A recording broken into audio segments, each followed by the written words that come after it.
महारानी गंधारी। महारानी गंधारी गंधार नरेश के पुत्र की पुत्री थी। उस समय जो आज का अफगानिस्तान है, उस समय उसका नाम गंधार था। और वहां के राजा थे सुबल, और राजा सुबल की पत्नी थी सुधर्मा। इस प्रकार से राजा सुबल और सुधर्मा के अनेक पुत्र थे और पुत्रियां थी, और उन पुत्रों में सबसे बड़े थे शकुनी, और उनके अन्य पुत्र थे अश्वकेतु, अचल, गज इत्यादि। और उनकी पुत्री थी गांधारी, जो अत्यंत रूपवती थी, सुंदरी थी, सभी समस्त अच्छे गुणों से परिपूरित थी।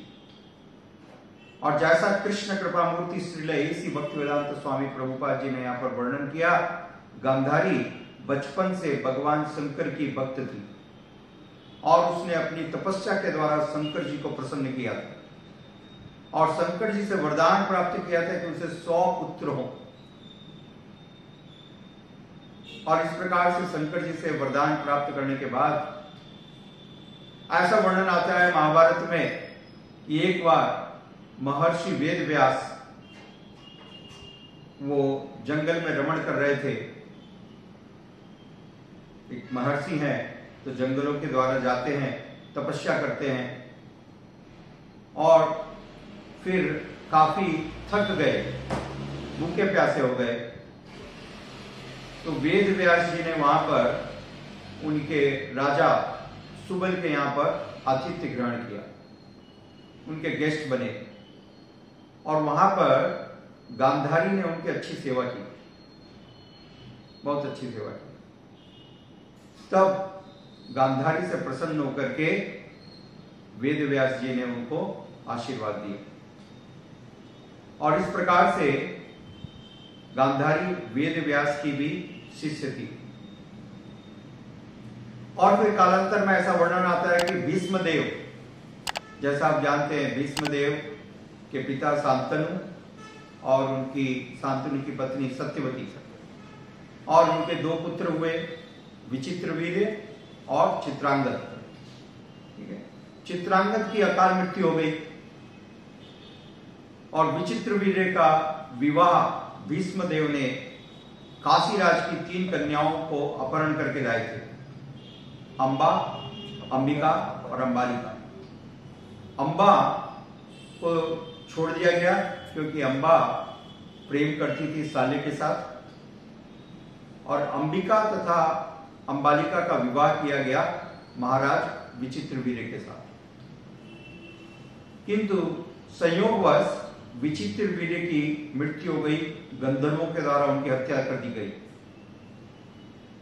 और अब वंश को आगे चलाने का कोई उपाय नहीं था। और ऐसी परिस्थिति में सत्यवती ने अपने पूर्व पुत्र वेदव्यास से निवेदन किया कि वे नियोग पद्धति के द्वारा इन 2 कन्याओं को स्वीकृत करें और उनमें पुत्र स्थापित करें। और वेदव्यास ने इनको स्वीकार करके, माता की आज्ञा को स्वीकार करके, अंबिका के साथ जब योग किया तो अंबिका भयभीत हो गई, और अंबिका ने अपनी आंखें बंद कर ली। आंखें बंद करने के कारण अंबिका का जो पुत्र हुआ वो अंधा हुआ, और उसका नाम पड़ा धृतराष्ट्र। और अंबालिका बहुत भयभीत हो गई, भयभीत होकर के पीली पड़ गई, क्योंकि ऋषि का तेज उससे बर्दाश्त नहीं हो रहा था। और इस कारण से अंबालिका का जो पुत्र हुआ वो जन्म से, बचपन से पीला था, इसलिए उसका नाम पांडु पड़ा। ठीक है, इन सारी बातों का वर्णन महाभारत में विस्तार से किया गया है। और इसके पश्चात हम देखते हैं कि धृतराष्ट्र, महाराज भीष्मदेव ने प्रतिज्ञा की थी कि वो विवाह नहीं करेंगे, तो भीष्मदेव ने इनके विवाह के लिए, धृतराष्ट्र के विवाह के लिए वो गंधार नरेश के पास गए और उनकी कन्या को उन्होंने मांगा। और गंधार नरेश भीष्मदेव को मना नहीं कर सकते थे।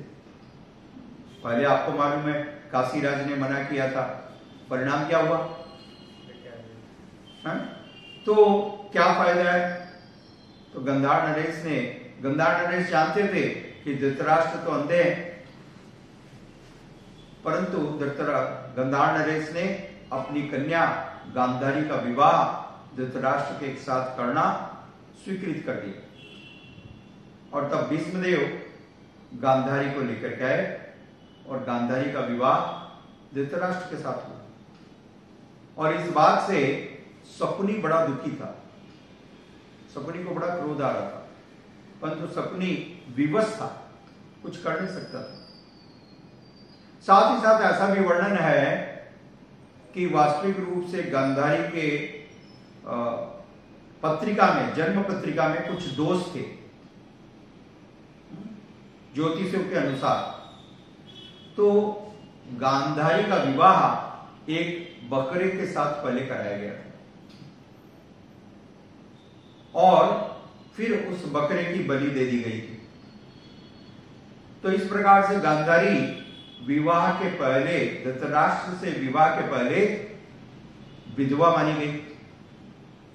ठीक, तो धृतराष्ट्र के साथ जब विवाह हुआ तो गांधारी इतनी सच्चरित्र थी, इतनी पतिव्रता थी, एक आदर्श नारी थी कि गांधारी को जब मालूम पड़ा कि उनके पति अंधे हैं, जन्मांध हैं, तो उन्होंने अपने नेत्रों पर कई रेशम की पट्टियों को बांध लिया स्वेच्छा से, जिससे वे भी दुनिया को देख न सके।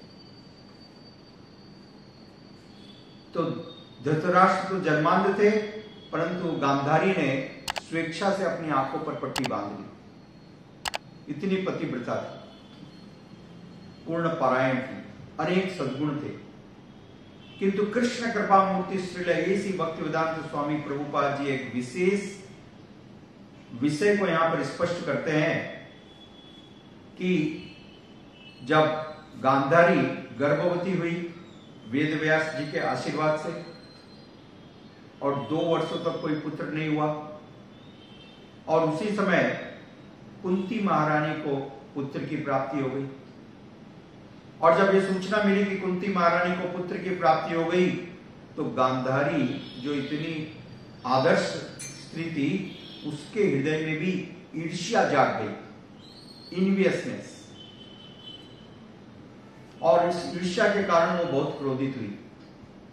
देखिए, उस समय की जो स्त्रियां हैं, गर्भवती होना चाहती थी, गर्भ धारण करना चाहती थी, बच्चों को जन्म देना चाहती थी, इसके लिए लालायित थी। और आज की समस्या क्या है? कोई भी गर्भ धारण करना नहीं चाहता। यह है कलयुग। उन्होंने तपस्या की गर्भ धारण करने के लिए, उनको क्रोध आया कि मैं पहले मां क्यों नहीं बनी, और क्रोधित होकर के ईर्ष्या के कारण उन्होंने अपने गर्भ के ऊपर प्रहार किया अपनी मुष्टिका से, और बार बार जोर से प्रहार किया।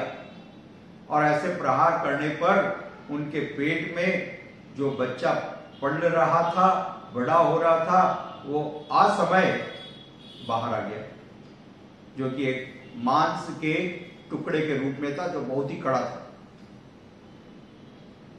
अब वो बहुत और ज्यादा चिंतित हो गई कि अब क्या करूं, मेरे तो बालक भी नहीं हुआ। और वेद व्यास ने आशीर्वाद दिया था, तो वेद व्यास जी के पास पहुंची कि मैंने ये गलती की और अब ये मांस का टुकड़ा है, बहुत दुखी थी।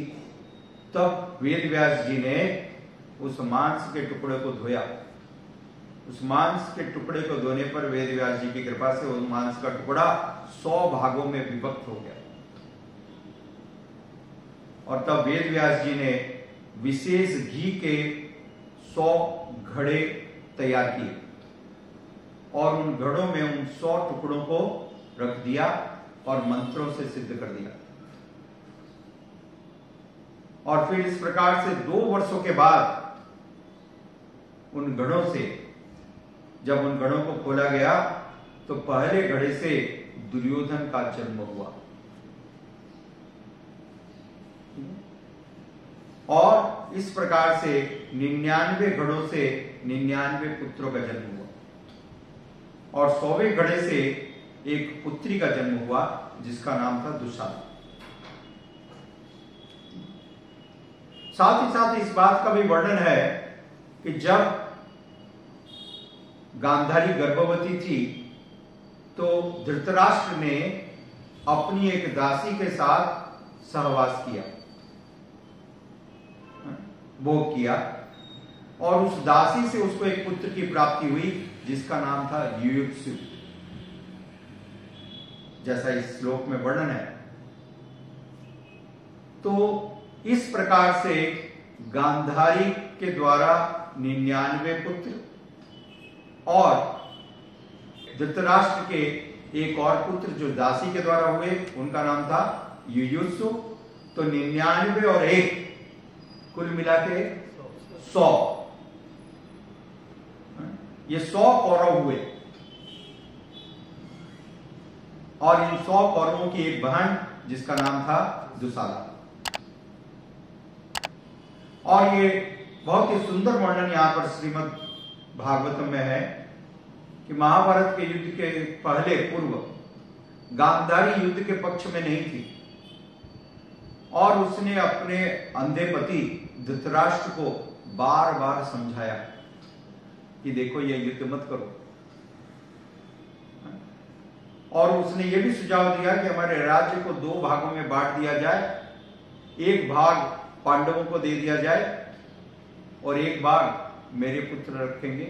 इस प्रकार से दोनों ही प्रसन्नता पूर्वक जी सकते हैं क्षत्रिय के रूप में। परंतु अंधे धृतराष्ट्र को यह बात स्वीकार नहीं थी, उसने स्वीकार नहीं किया, अस्वीकार कर दिया और तब गांधारी ने अपने पति की इच्छा को जान करके समर्पण किया। इसके साथ एक अत्यंत विशेष विषय है गांधारी के बारे में कि वो इतनी पतिव्रता थी कि पतिव्रत के तपस्या के कारण उसको अनेक प्रकार की सिद्धियां प्राप्त हो गई थी, स्पिरिचुअल पावर्स, जिसका वर्णन हम देखते हैं जब कुरुक्षेत्र की युद्ध भूमि में इतने सारे कौरव लगातार एक के बाद एक मारे गए, भीम सबकी हत्याएं करते गए और अंत में जब दुर्योधन के साथ भीम का युद्ध होने वाला था तो गांधारी अत्यंत चिंतित हो गई और ऐसे समय में गांधारी ने दुर्योधन को संदेश भेजा कि तुम मेरे सामने आओ बिना किसी वस्त्र के, निर्वस्त्र पूरी तरह से।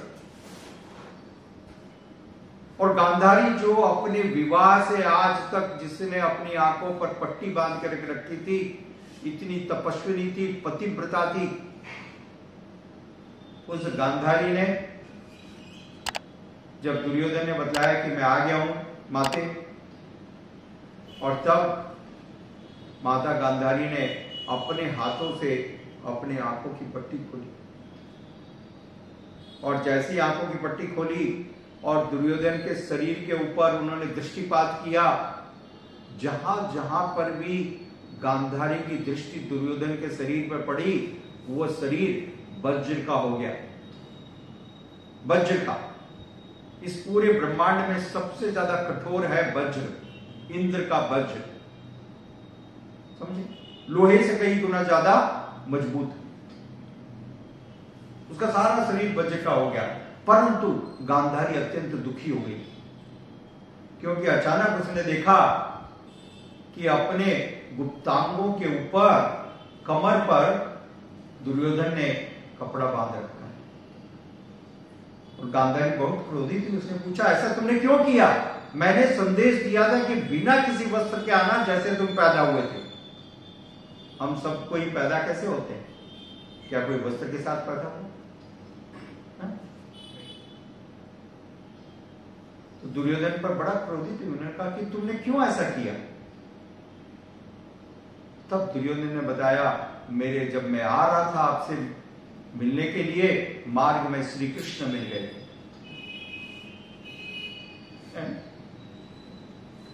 और श्री कृष्ण ने कहा अरे तुम अब इतने बड़े हो चुके हो, बचपन की बात अलग थी, अब इतने बड़े हो चुके हो। तो ये तो साधारण लोकाचार है। ठीक है, कपड़े मत पहनो, परंतु इनको तो ढकना चाहिए। और तब दुर्योधन ने अपने जंघाओं को ढक लिया, और इसका परिणाम क्या हुआ कि उसका सारा शरीर तो वज्र का हो गया, परंतु ये हिस्सा कोमल रह गया, जैसा पहले था वैसे रह गया। इसी कारण से जब युद्ध हुआ, भीम के साथ गदा युद्ध हुआ, इतना भीषण युद्ध हुआ,